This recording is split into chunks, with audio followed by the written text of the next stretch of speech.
आम उत्कलीय नौवाणिज्य स्मृति बहन करी कार्तिक पूर्णिमा तथा पंचुकर समापनी दिवस अवसर में बालेश्वर जिला बस्ता ब्लॉक अंतर्गत बेणापुरा स्थित सुवर्णरेखा नदी राजघाट में बोईत बंधन उत्सव अनुष्ठित होइछे। कार्यक्रम में सभापति इंग त्रिभुवन दास सभापतित्व करथिबा बेले मुख्य अतिथि भाव राज्य सरकारी दल उप मुख्य सचेतक तथा रेमुणा विधायक गोविंद चंद्र दास जोगदे सामुद्रिक उपकूल और नदी मुहाणु बोईतरे परिभ्रमण कर साधव पुओ माने विभिन्न देश मध्य सुसंपर्क स्थापना कर वाणिज्यिक कौशल एवं उत्कर्षतार सठिक उपयोग बल किपरि वाणिज्य कारोबार चलाई आसिथिले तार सम्यक सूचना देथिले।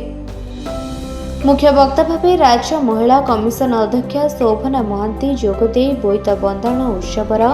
पछद पटरे थिबा साधव पुओं पूर्व गौरव और गारिमा को व्याख्या करने सह आम संस्कृति और परंपरा को उज्जीवित करने को नारी मानक भूमिका उपरे मत प्रकाश करथिले। सम्मानित अतिथि भाव अतिरिक्त जिलापाल सुधाकर नायक, अतिरिक्त आरक्षी अधीक्षक निरंजन बेहरा, जिला शिक्षाधिकारी डॉक्टर बसंत नायक, जलेश्वर बीडीओ गौरांग घोष, समाजसेवी चंद्रबिंदु दास, दक्षिण पूर्व रेलपथ आंचलिक उपभोक्ता समिति प्रतिनिधि मोहित पौधार प्रमुख मंचासन थिले। संगठन मुख्य संयोजक ई परमानंद महापात्र जोगदे उत्तर बालेश्वर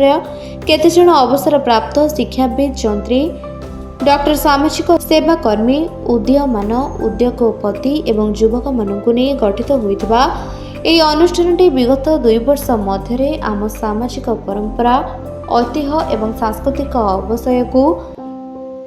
रोका जाई एक विकसित बालेश्वर संगठन गठन पाई एही संगठन चेष्टा चलाई आसिथिबा सह प्रदूषण नियंत्रण पाई स्वच्छ अभियान सचेतनता वृक्षरोपण एवं मानसिक